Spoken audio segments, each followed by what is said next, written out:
Have you ever walked away from a conversation not because you were wrong, but because you felt like no matter what you said, it wouldn't matter?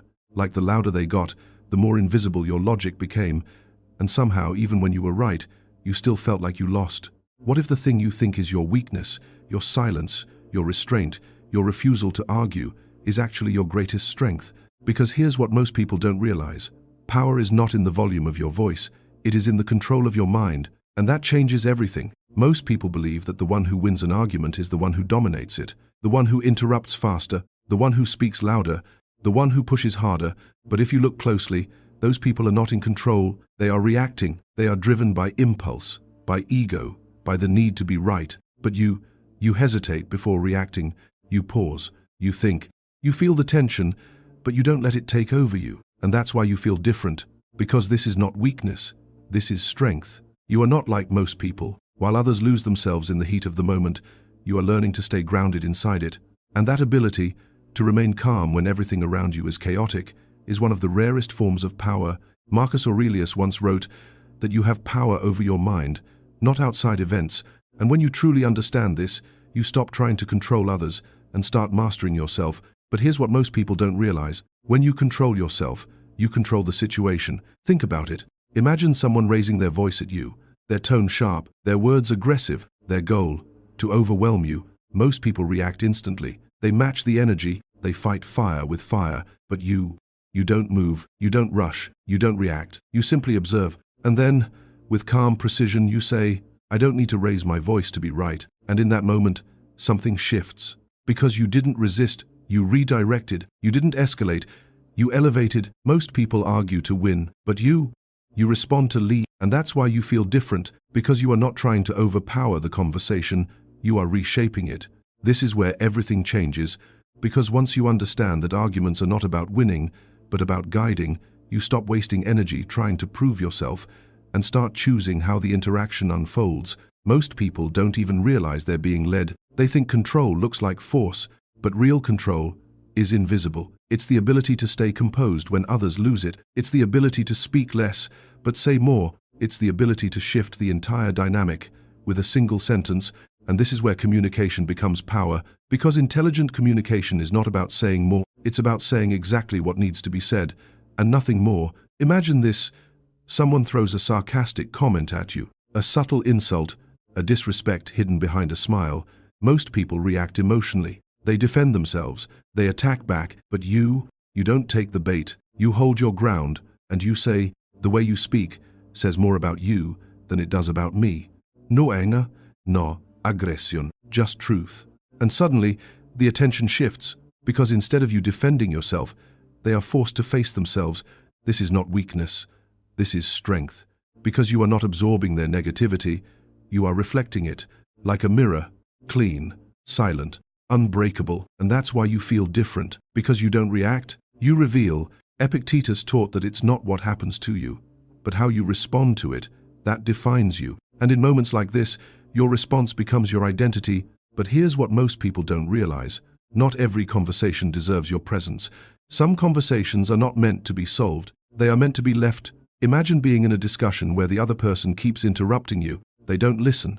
They don't pause. They don't care about understanding. They just want to dominate. Most people stay. They try harder. They speak louder. They fight longer. But you recognize the truth. You are not obligated to engage in disrespect, and so you say, let's talk when we can do it respectfully. And just like that, you raise the standard. You don't beg for respect, you require it. That's why you feel different. Because you don't chase conversations, you define them. And this is where everything changes. Because when people realize that access to you requires respect, they begin to adjust, not because you forced them, but because you stood firm. And that firmness is power. If this resonates, comment 1. Because what you are learning right now is something most people will never understand. Boundaries are not walls, they are filters. They don't push people away, they reveal who belongs. Now imagine something deeper, a moment where the conversation is no longer just difficult, it's toxic. Every word feels heavy, every sentence pulls you into frustration. You can feel your energy draining, and you have a choice. Most people ignore that feeling. They stay, they argue, they exhaust themselves trying to be understood by someone who doesn't want to understand. But you listen to that signal and you act. I'd prefer not to continue this conversation. Simple, clear, final, no explanation, no justification. Because you don't need one, Marcus Aurelius reminded himself that you always have the option not to engage, and in choosing that option, you reclaim your peace. This is not running away. This is rising above, because walking away is not weakness. It is discipline. It is self-respect. It is knowing that your energy is too valuable to waste. And that's why you feel different. Because you are no longer trying to win every argument, you are choosing your battles wisely. But here's the final test. The hardest one, not with strangers, not with enemies, but with people close to you, family, friends, people who care but still try to impose their views on you. This is where most people break. They either give in to keep the peace, or they fight and damage the relationship. But you choose a third path, calm, clear, unshaken. That's your opinion.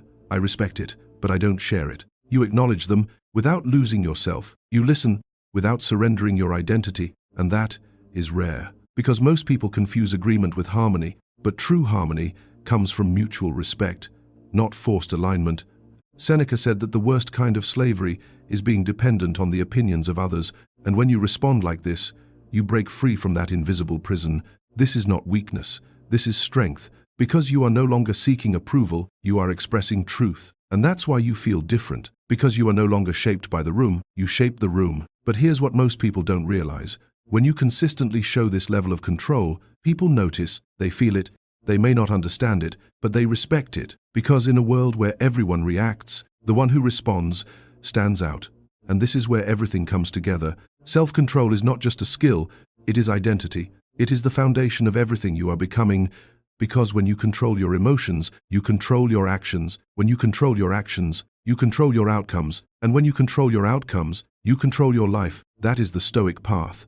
That is your path. You don't need to be louder. You need to be sharper. You don't need to speak more. You need to speak better. You don't need to prove yourself. You need to know yourself. And once you do, no one can shake you. No one can provoke you. No one can control you. Because you have already mastered the one thing that matters most, yourself.